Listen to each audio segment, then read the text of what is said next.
Hello y'all, and welcome to my October reading wrap-up. I cannot believe that we are basically in November. 2025 has been the fastest year of my life, but I'm not gonna get into that. We're gonna get into some books. In October, I read a total of 10 books, which is pretty crazy for me. I had some good fall reads. I read quite a bit of thrillers, which I didn't realize until now. And I had probably one of my new favorite books that I am not going to be shutting up about for a very long time. So let's just get into it. As always, all the books will be linked down in the description. Starting off with a historical fiction, I read The Four Winds by Kristin Hannah. I bought this book specifically because I haven't really heard too much about this one in particular. I've only read, I think, one of her books so far, but there is something about her writing style that will do it for me every time. The way that she is able to build up a story and write characters is just so beautiful and also so heartbreaking at the same time.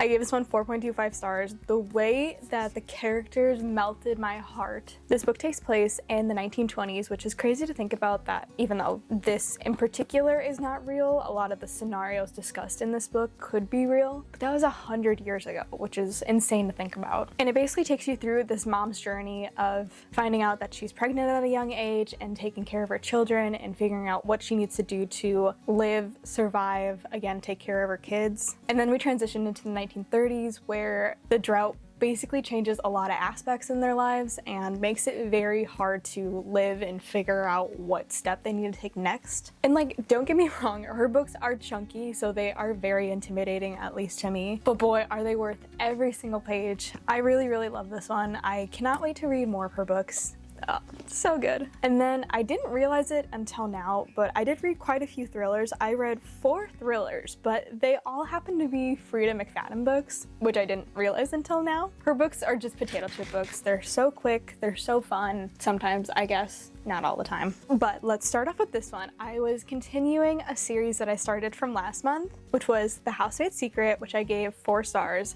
This one was fun. I didn't enjoy it as much as The Housemaid, but I liked the way that the story continued. Honestly, it went in a very different direction than I was expecting, but that wasn't a bad thing. I really liked the way that she incorporated things and the things at the end. Justice is served, that's all I'm gonna say. I also thought it was very funny how aspects of her love life were put into this one, not in a spicy way, but just like in general with like dating and that kind of thing. I enjoyed that, but I'm not sure that I agree with her decision. It made me sad, but it's fine. We're fine. Obviously, this is a sequel, so I can't really say too much about what the plot's about, but we're following Millie with a new family and things turn awry pretty quickly in this one. And to branch off of that, I also listened to The Housemaid's Wedding. It's a novella. It was literally less than 2 hours, so I just figured why not. I didn't really enjoy it.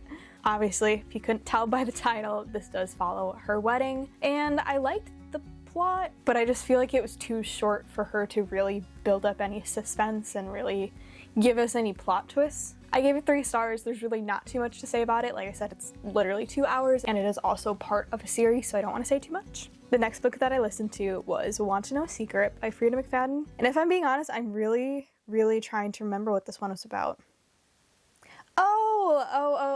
Oh my gosh, I read that this month. Okay, I remember what it's about now. Basically, we're following our main character, April, and she is a mom. She has her own cooking YouTube channel, and she always has a special secret ingredient in each of her baking episodes. But all of these mysterious little things keep happening that allude to her having a secret of her own. And this story kept me engaged. I'm actually pretty sure that I read this in like a day, but I gave it 2 stars. I don't know what fell flat for me. It was just not my favorite. It was okay until we got to the ending / the epilogue. What was that epilogue? I literally just dropped my phone because I'm still so confused on what that epilogue was. It was okay until that, and then I'm like, what?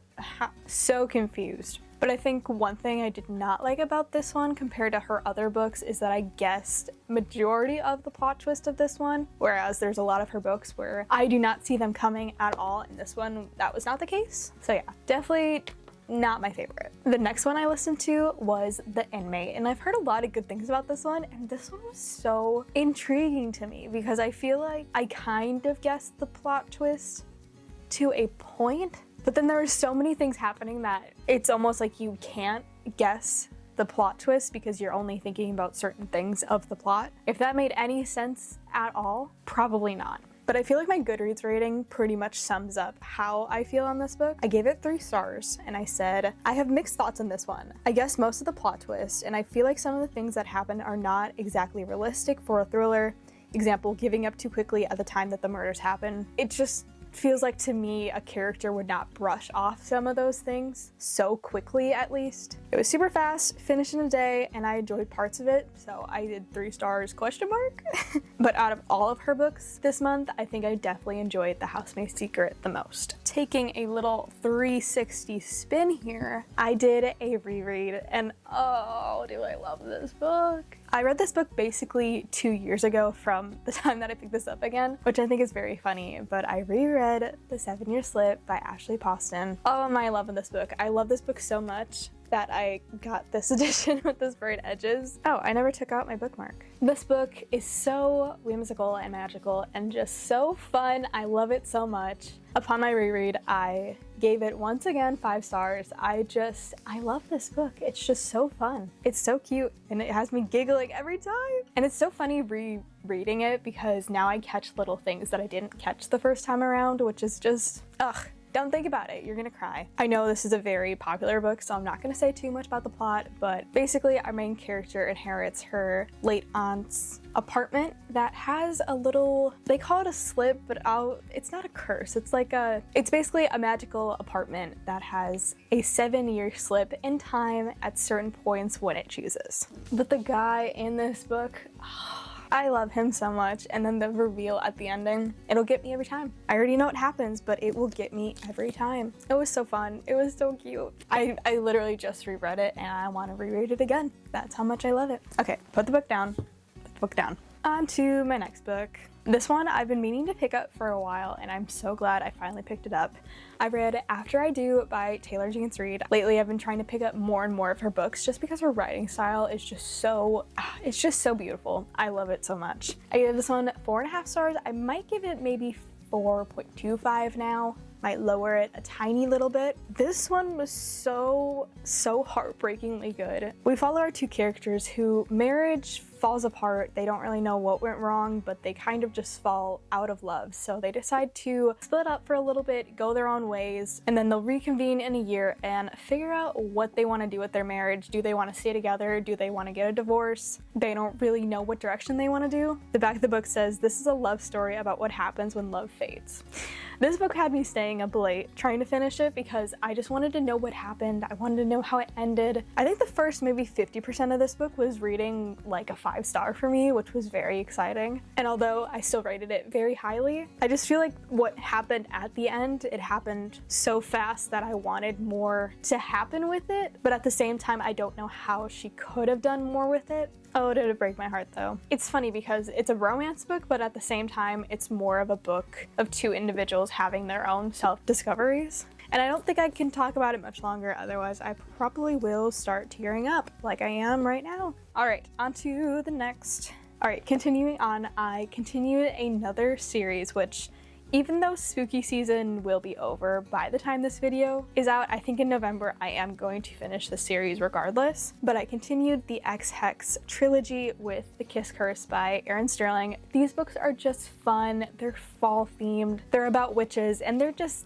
silly. That's the best way I can describe it, is they're just silly. I gave this one 3 stars. It's definitely not my favorite series ever, but like I said, it is very fall coded, so it's just fun. It's books that I know I'm not going to rate very highly, but they're still just fun. I like it. I believe this one we're following the cousin of the first book. Could be wrong. But we return to Gravesglen, which is just such a fun, spooky setting. I just think it's fun. A good little witchy read. Nothing too special. Like I said, just fun. I know y'all are gonna laugh because we're going from a spooky read to a summer read, but I had it on my physical TBR and I didn't want to wait until next summer to read this book. I didn't want it sitting on my TBR all winter. So I picked up One Italian Summer by Rebecca Sturl. I've also been trying to read a lot of her books. I gotta say this one was not what I was expecting. I did give it 3 stars. I feel like I also did go into this kind of blank, not knowing anything, so mixed thoughts, very mixed thoughts. It is very, very short, and I have to say what I really did love is that the audiobook narrator is Lauren Graham, and I just love her voice. I love her audiobooks that she narrates. So that was a very fun surprise. I was not expecting that one. But I feel like the cover looks so fun. It's so cutesy and just good vibes, but this book heavily talks about grief, which I was not expecting. Our main character, Katie, loses her mother, and afterwards she decides to go on a little solo trip to Italy, which is the one place in the world that her mom talked about the most. She talked about such great memories, and while she's there, she winds up meeting her mom from, we'll say 20, 30-ish years ago. And I don't know, like I said, I'm conflicted. I guess it kind of does have a little bit of a magical element to it, so maybe I'm not too far off with the summer magical fall element. Definitely not my favorite book by her, but I think as long as you know going into it that it talks heavily about grief, it would be a good summer read. Oh, and then last but not least, I don't even know where to begin with this book. I don't know how to shut up about this book. I'm not sure if this video or the video that I read this book in will be out first. Honestly, not sure. But I read this for a video coming out, and I think now I regret all of my life decisions. I started a new series, and I started none other than the Boys of Tommen series with Binding 13 by Chloe Walsh. I have been putting this off for so long because of how thick this book is, how many words are on each of the pages, and just how massive this book is compared to a normal book. Let me say this. This book is in fact a romance book, but it is a slow burn. And when I mean slow, I mean slow burn. So slow, but so good. The tension in this book is probably like none other that I've ever read. And like, even though it is a romance, it goes into such deeper other topics that just break your heart. Ugh. And what I thought was so fun is that this takes place in Ireland, and in the beginning of the book it has, you can see it, name pronunciations and also a glossary with everything, which I think that is fun. I love that part of this book. I thought that was such a neat touch. I love this one so much that I'm literally listening to the second book, even though I do not have the physical copy yet. This, in fact, was not a 5-star. This was a 6-star read. I get the hype. I know I'm behind. I'm late to the program. I realize that, but I'm here. She's made it. She's not okay. Are you okay? Because I am certainly not. I know I haven't actually said many actual sentences about this book, but it's so good. And before this book, even though I have read a lot of books, I feel like I've been in a little bit of a physical book slump. I've been listening to a lot of audiobooks, which, don't get me wrong, is amazing. It's great. I love audiobooks, but just to sit down and binge a book for like 3 hours, or at least binge a part of the book for 3 hours, because this book definitely took me a lot longer than that. It was just such a good feeling, and it brought back that love and fire that I have for reading. And after reading this book, let alone the entire series, I will not be okay. It might in fact put me in a slump because of how good it is, and I'm not sure that any other books on my TBR right now will live up to it, but you know, I'm just a girl living in this series constantly. My head is constantly thinking about this.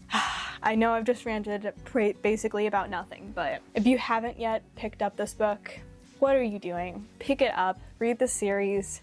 You won't regret it. But those are all the books that I read in the month of October. Overall, I had a pretty good reading month. I'm very excited to end off the year strong and read some pretty amazing reads. And if you want to see more fun content from me, don't forget to like and subscribe. I hope you guys have an amazing rest of your day, and I'll see you guys in my next video. Bye guys.